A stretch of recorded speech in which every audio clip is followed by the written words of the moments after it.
Aloha. Welcome to the Mr.G podcast. This is episode 25. Today is Aloha Friday, June 9th, 2023. It's a sizzling 79 degrees here on the outskirts of Chinatown in Honolulu, Hawaii, my city, the biggest city in the Pacific. That's how we roll here in Hawaii. We dancing with the street cats at 3 a.m. in the morning. That's how we do it here. And if you got an issue with that, if you think there's something wrong with a grown man dancing with street cats at 3 a.m. in a bad neighborhood in Hawaii, well, that's something I should probably take up with my therapist. We have a great episode today. We're going to talk about game 4 tonight. If you watched game 3 the other night, you would see that my prediction was correct. And what did I say? I said, don't bet on game 3. I said the betting line for game 3, regardless of what happens, is going to be the same betting line for game 4. And as far as that prediction is correct, right now the Denver Nuggets are favored by 3.5 points at the Miami Heat for tonight's game.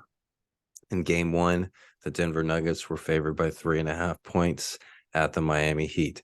I said this is going to be a split, a 1-1. Whoever wins game 3 is going to lose game 4. Whoever loses game 3 is going to win game 4.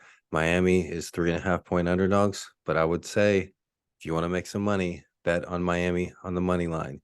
Miami's going to win. And I could be wrong. I could be right. I guess only time will tell. Also today, we're going to briefly talk about the UFO crisis, I guess you could call it.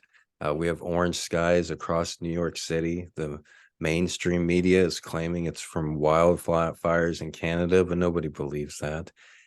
There's UFO sightings everywhere.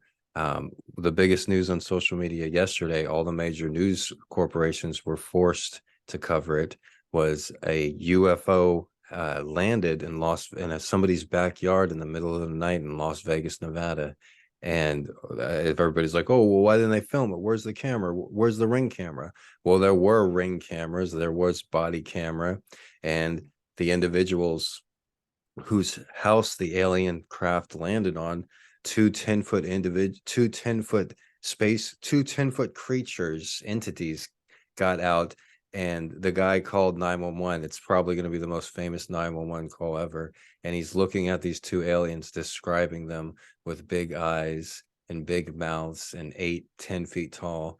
And by the time they tried to get their cameras and filming it, they only got a couple shots. These are aliens we're dealing with. One of the aliens like climbed on top of the roof. The other one like got into a tractor and started to try to turn it on. This is the craziest thing ever, and that's not even the #1 news story. The U.S. Senate and House of Representatives are giving a huge conference either today or tomorrow, and they're going to talk about all of this because a whistleblower with very high clearance recently, this all came from him coming forward. And I'm going to touch on another thing here. I was talking about my betting on basketball, and it's connected because I've been able to make thousands of dollars in my life betting on basketball, and sometimes not even knowing very much about that season. And it's just, there's something in my brain where everybody has a collective consciousness.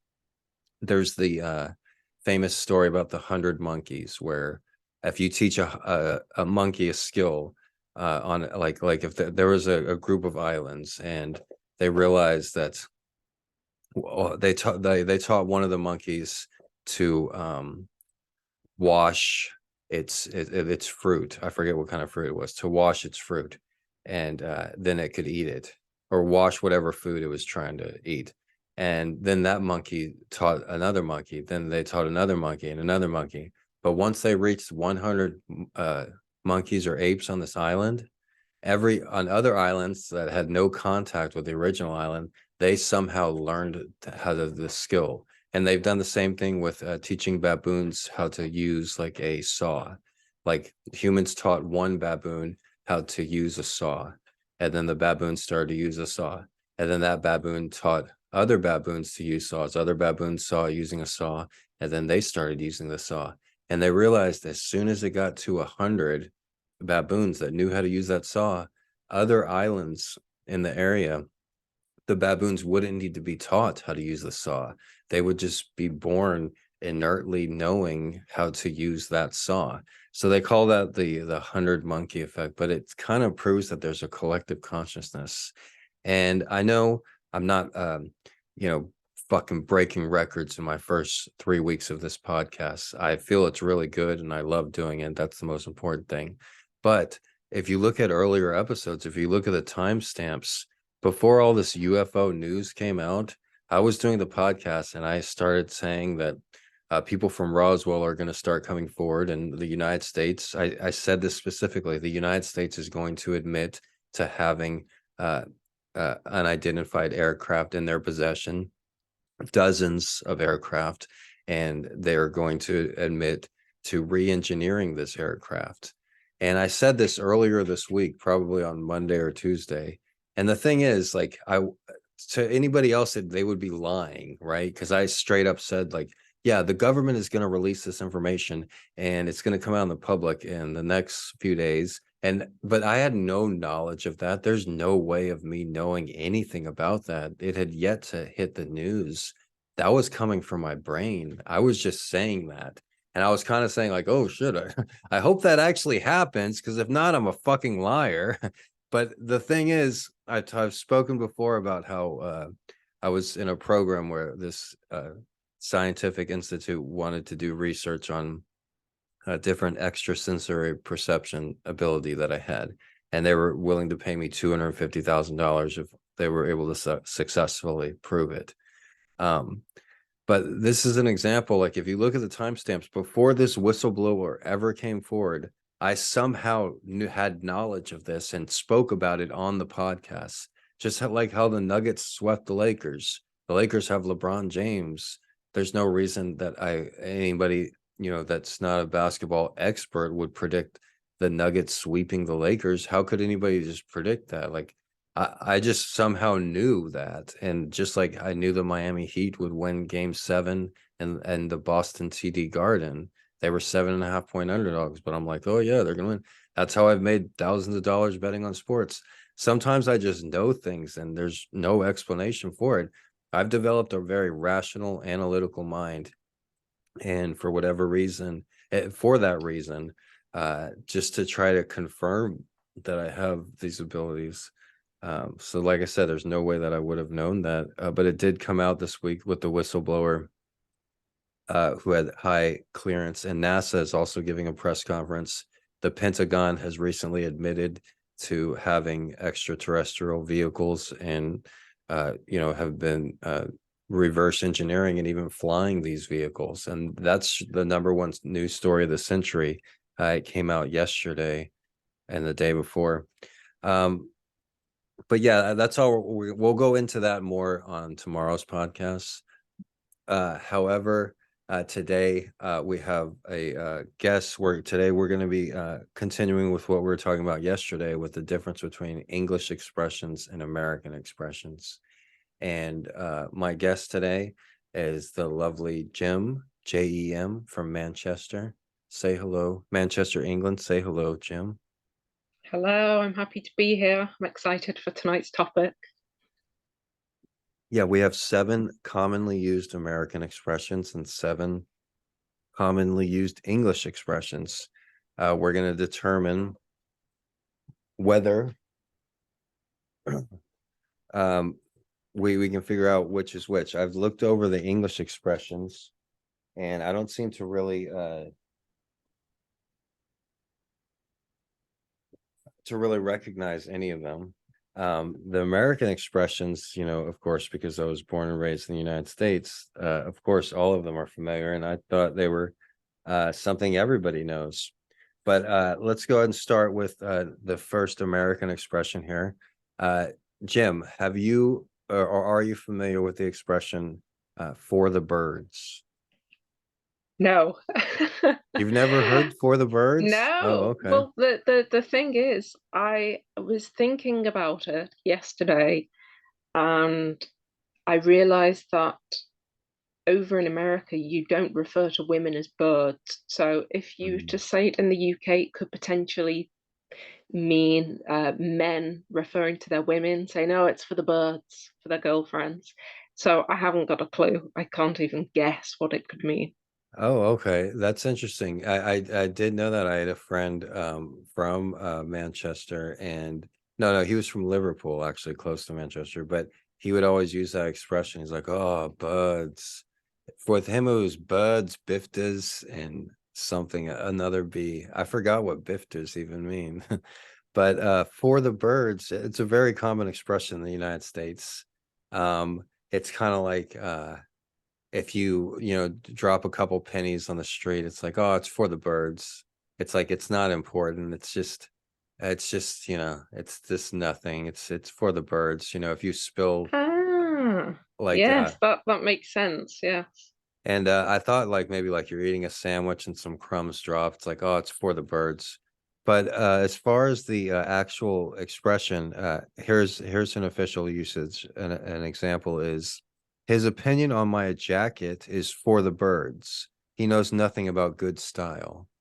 So that was it, using it in a metaphorical sense. You know, like, oh, I don't care about their opinion. It's for the birds. You know. Interesting. Yeah, I would have never guessed that. But it's interesting. The phrase actually dates back to World War II. Soldiers noticed that birds would peck at horse feces to look for seeds to eat. And the original phrase actually contained a swear word.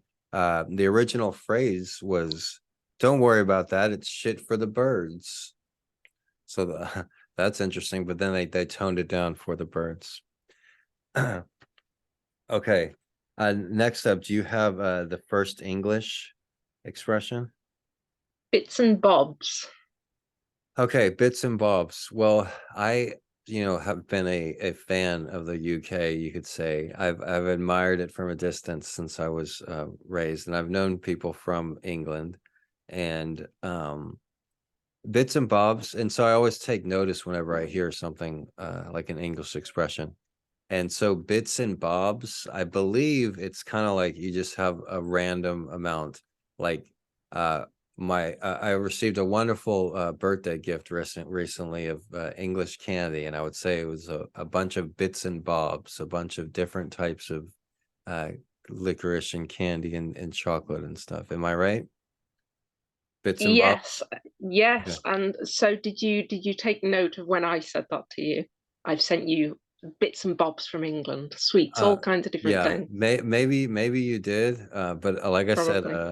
I don't remember exactly, but yeah, always take note whenever I hear like English expressions and stuff like that. I put it in But a yes, it, part it of my will it brain, will refer to it will refer to almost anything. If you've almost got all, anything. if you were to empty out your pocket contents, it could be filled with bits and bobs. It's just Oh, things, okay. random So yeah, bits. we have it says meaning various random things. An example is you should finally sort out all bits and bobs in our basement shelves.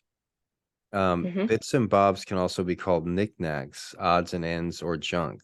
This comes from an old-fashioned way of talking about small change. In the earlier 20th century, the word bit was slang for a coin, and the word bob was slang for a shilling. British people often talk about bits and bobs, so this is a very useful phrase to learn. Okay. Interesting. So number two on the the United States list, we have jonesing. Have you heard what the word jonesing means? I think I have. I've used it probably a few times. We always hear about keeping up with the Joneses, as in Uh-huh. being quite competitive with your Yeah. neighbors, or not necessarily just the neighbors. So jonesing is Mm. really slang for copying. No, Copying. no. No? No. Well, that is a common expression for the Joneses in the United States, but Hmm. jonesing actually has a more sinister side. It dates back to early drug culture, in particular heroin culture. Um, so when there were a heroin addict like in the Bay Area, it says an explanation here, but I can tell you from my own experience with the word. Heroin addicts like in the 1960s and 70s. I don't remember the etymology of the word, but I know that's where it comes from, where jonesing is a way to describe a heroin addict looking for a fix. So when I was Oh, growing up in weed culture, a way to insult another cannabis smoker would, if they were out of cannabis and they're like, dang, I need some weed. I haven't smoked any weed. A way to insult them would be like, quit jonesing, you heroin addict. What are you jonesing for weed? And so that's as far as what I know as the word. And here, as far as Wikipedia says, an example is, let's take a break.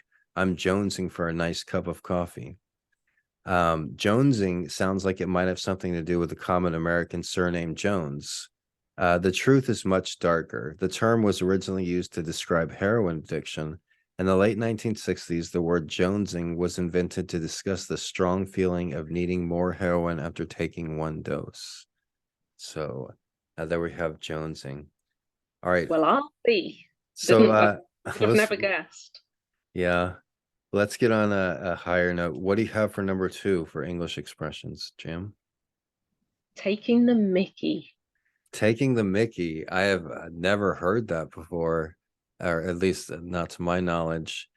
Taking the Mickey. I know there's like pub culture is big in the UK, and I know Mickey's is a type of drink, of alcoholic drink, and I'd say taking the Mickey. I picture just like somebody taking a pill and then in an English pub and then chasing it down with a 40 ounce of malt liquor. So taking the Mickey, that's what is in my head. I see like a bald English guy being like, taking the Mickey, go, go, go, go, go, like, but what does it mean? So yeah, we're not following on for jonesing at all. It's basically to take the piss. You're yeah, excuse That's my not a language, common but you expression in America either. Taking the piss. really. Yeah, I'm not Oh sure what that well, means either. I have you're no having idea a what you're saying joke. right now. You I have no idea. I have no idea what you're saying. We speak English here in the United States. you're really, gosh, it's really hard to actually What describe does it that now. mean? Taking a piss? Like literally? Like what? You're taking the joke too far now. You're taking the joke too far, really. You're What taking I the mick. am right now? No, that's what it No. means. That's really what it means. I'm So to I'm take the taking a piss. You piss right now. no, but I'm trying Oh, to okay. explain. Okay, I get If it. I So said to you you're taking the piss or if you're taking a taking the mick, piss. Okay, you're just taking a taking it piss. too far now. Yeah. Okay, I don't okay, you're taking a piss. Okay, that's a great way to describe it. I have heard that a bunch of times, but I've never actually, I'm like, what are they talking about? You're taking So a I could piss. say, yeah, you stop taking the piss out of me right now. You're really taking the piss. So taking the mick is a lighter way of saying it. Yeah, oh, stop taking the Oh, mick. okay. Okay, cool, cool. I'm gonna start I using that hated in an saying English accent. I'm like, you're taking the piss, because I've heard you're that taking in the movies. piss. I've heard that in Yeah, movies, in particular, Lock, Stock, and Two Smoking Barrels. Uh, but I don't like to. I don't really like to say it Jason, or taking the the mick. action hero Jason something is like, you taking a piss. Okay, but that's interesting that you learn something new every day. All right, Yep. so for the United States, we have up next number 3. We have I don't even know this one, so we'll just get through it. I don't even know. We're not even mentioning number 3. I'm not mentioning it. Number 4, spill the beans. Have you heard that? Spill the Y- beans. Well, yes, we say that all the time in the UK, but again, whether it means the same thing is a different matter. It's like, give me the gossip. Tell all. Oh, okay, that's what it means in the UK. Yeah. In the United States, when somebody says spill the beans, it means that your next door neighbors have cut their grass approximately 4 inches too high. I don't believe you. Really? It comes up. I know, I know. No, seriously, it means the same thing. Spill the beans is when you're giving up a secret. In the United States, when you're giving up a secret, it's like it's the kids use that expression a lot. You spilled the beans. Who's gonna spill the beans? Don't spill the beans. Like if you have a Yeah. secret. All right, that's nice. What do you have next for number 3 on your English one? So number three is Bob's your uncle. Never heard that before. Bob's your uncle. Is that a common expression in the UK? Yes, yes, Yeah, although it's not something I use. it's more old fashioned. No, I would, well, again, I'm not entirely sure, but I probably first started to hear it around the late 90s. Okay, so let me try to guess. Bob's your uncle. There's no way I can guess that. I guess it means when uh you're at a family reunion and you haven't seen your relatives in a while and you're trying to figure out who is who and you're like, am I related to this guy? And then the lady's like, yeah, Bob's your uncle. Bob's your uncle. What does No, it mean? it's basically saying um, it's a way to round something off simply oh gosh, to say, Bob's your uncle. Okay, here we go. I'm giving you instructions on how to fix your plumbing, and I would say, oh, you connect the pipe to the screw thingy, and there you go. Bob's your uncle. Job's done. Like that's it. It's that simple. Bob's your uncle. It's Oh, as okay. simple as Bob being your uncle. Okay. A similar expression when I was growing up is we'd say, there you go, Amanda. Like if you were trying to do something and you were like struggling with it, like like if you were trying to like you were fixing a car and you were trying to put the cap back on or put the cap back on a gas can, a petro can, and you're at the boot of your car. I'm trying to speak in her language. You're at the boot in your car and you're like trying to put on the cap to the petro, and then it keeps falling off and your friends are watching, and then you finally get it on and then you say, there you go, Amanda, you know. So yours is more sarcastic, whereas But mine is um regional where like I invented it and it's only like from people that know me. But I've been able to spread it across like the Southwest and here in Hawaii. There you go, Amanda. And I'll bring it over to the UK it's for kind you. of like emasculating too. Like if you know you're it's like you're with your friends and like, you know, there you go, Amanda, because you're calling them Amanda too. Yeah. But it Yeah. stands the test of time. So, and maybe it is more universal. I learned it from somebody else, so maybe more people know it. I didn't actually make it up. I learned it from John Renellis, and I think that he made it up. Okay, so up next we have pass the buck for an American expression. Do you know what that is? It's spelt Buck, which confused me. So to pass the book, you would say it's really your giving Well, up responsibility and you're passing it on to somebody else. yeah, It's a bit of a cop out. You're passing the book. that's what it means, and it has an interesting history to the word. The buck, spelled Buck, actually refers to a deer buck and their antler. And back in the early days of playing poker, they would have a deer antler because in poker, the you take turns being dealer, and so whoever's deal it was, the antler would be decorated and have jewels on it and stuff. You'd put that in front of the dealer, and so you would move that around to see whoever has the next deal. So pass the buck would be if somebody didn't want to deal that hand, they would pass the buck. Hmm. Literally, they would pass the buck's antler. And so it came from early poker days at the Old West Saloon. Can you believe that? That's as Americana as they get. As we sit here in 2023 on the eve of World War III, uh, the Americana and American history, even if America falls, parts of America will live forever, including the image of the Old West card game. And to see some words and etymology actually survive from that time is interesting. But yeah, we have about 10 minutes left here. So what's the next English expression you have, Jim?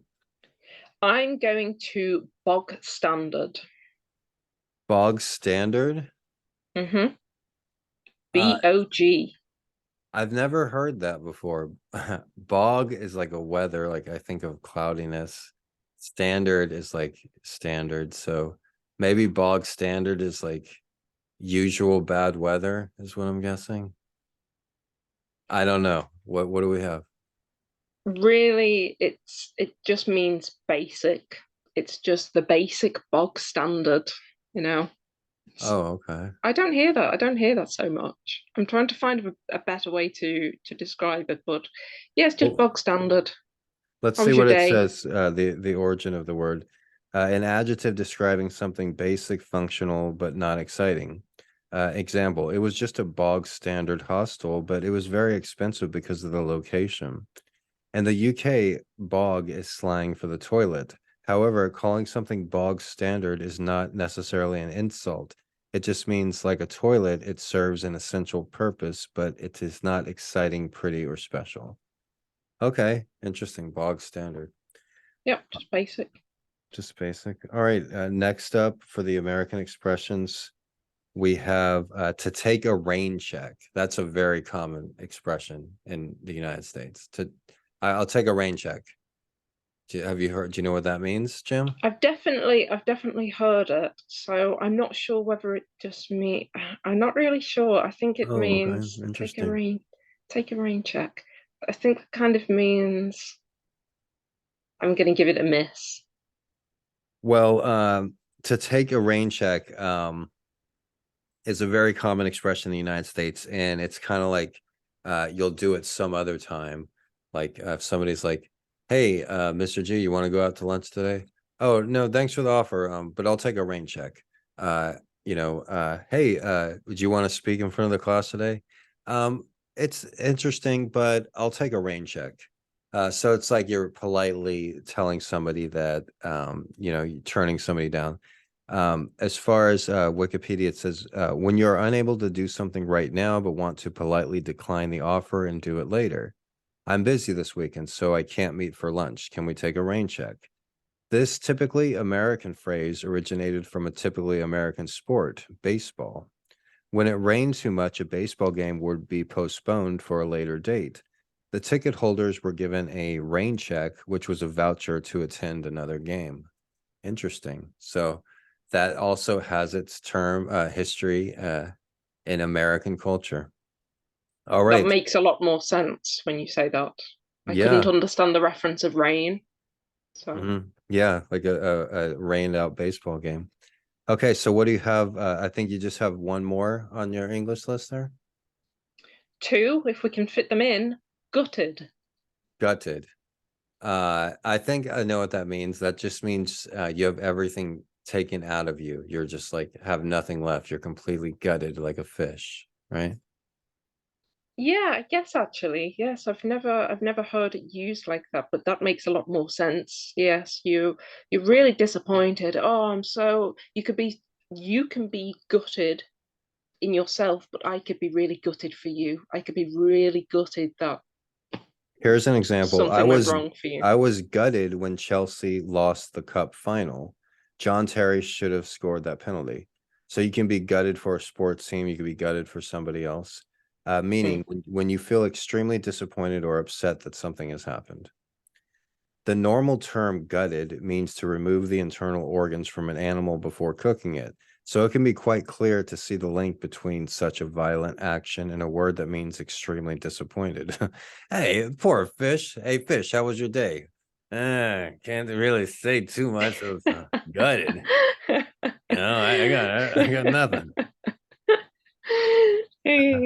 According to the Oxford English Dictionary, the term originated from prison slang. Wow. Mm. All right. So the last American slang we could fit in here is to have a crush on someone. So do you know what that means? Yes, we use that all the time. You Oh, you quite okay. fancy I was somebody. gonna You're, say you're like quite if you don't know, like yeah, you have a crush on someone, and I have a crush on someone too, and she's actually English. She's very mm. sweet. But Okay. meaning a lighthearted way to say that you have a strong affection for someone. I think Daniel has a crush on Lisa. The etymology of crush in the romantic sense comes from way back in 1884 journal of Isabel Maud Rittenhouse, who wrote, Wintel is weeping because her crush is gone. It has been suggested that crush may have been a variation of the word mash because by 1870, mash was a popular way of saying somebody um, was in love. Number 7 for English one, the last one. We got to fit it in really quick here. Dull as dishwater. Dull as dishwater. I think that's kind of easy. Dishwater's, I mean, it's not the most exciting thing. I mean, don't get me wrong, there might be some very, awesome dishwater out there doing dishwater twirls and just dishing it up with soap and bubbles, but most dishwater is not that exciting. So dull as dishwater means you're trying to describe something like it was exciting as watching paint dry. Something that's Exactly. not exciting, something that's dull as dishwater. All right. I don't hear that so much, but yes, you can Yeah, refer to somebody as being dull as dishwater. They've dull as really bored dishwater. your socks off. Yeah. Great. Thank you so much for joining us today, Jim. It was wonderful to learn all about English expressions and to also learn about how American expressions aren't as widely known, and a lot of them originated from American culture. So it was a wonderful podcast today. Everybody out there listening, the Mr. G podcast is available wherever you listen to podcasts. Apple Podcasts is the best place.